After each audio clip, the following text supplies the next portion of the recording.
What would you rather have? A new car or this fish? Turns out, they cost around the same. A single dragonfish can go for tens of thousands of dollars. So what's so special about it? Well, it might not look it, but this endangered fish is so coveted, people have actually gone to prison over it. The dragonfish gets its nickname for how it resembles a dragon in flight as it swims.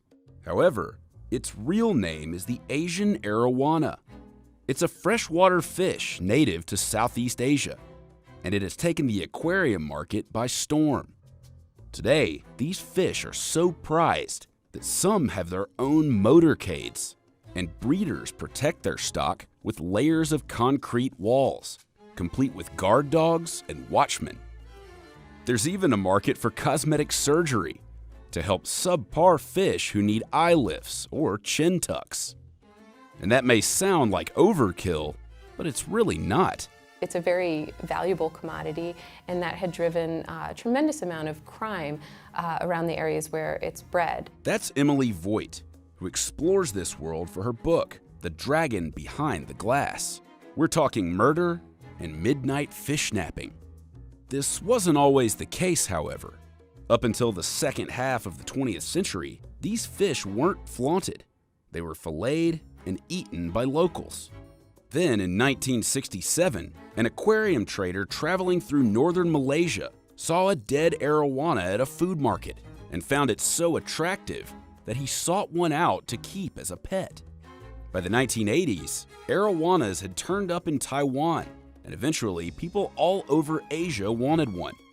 In particular, the red and gold varieties of arowana came to symbolize luck and wealth in several Asian cultures. All that has led to a whole mythology about the fish. It's supposed to bring good luck and prosperity, even to jump out of its tank to save its owner. Nowadays, breeding for new color combinations is all the rage.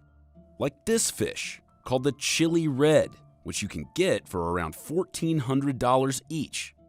Or the emerald violet fusion super red, which goes for about $12,000 each. But no fish is more rare and valuable than the albino.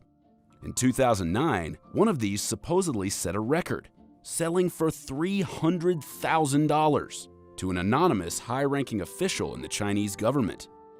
In fact, most people who buy dragonfish are middle-class Chinese men who will collect the fish as a status symbol. So keeping this fish is very much a macho hobby. There's not a lot of women that do it. And it's almost like collecting cars or something like that. So in the mid-90s, when dragonfish were successfully bred in captivity on certified farms, it was a big deal because they were becoming rare in the wild due to overfishing and harvesting for the pet trade. Since then, more demand has led to breeding operations all over Southeast Asia. And while it's perfectly legal to buy a dragonfish in the area, it may not be in other non-Asian countries. In the US, for example, you can only find the Asian arowana on the black market. And in fact, you can't bring it into the country legally because it's banned by the US Endangered Species Act. People have actually gone to prison for trafficking this fish.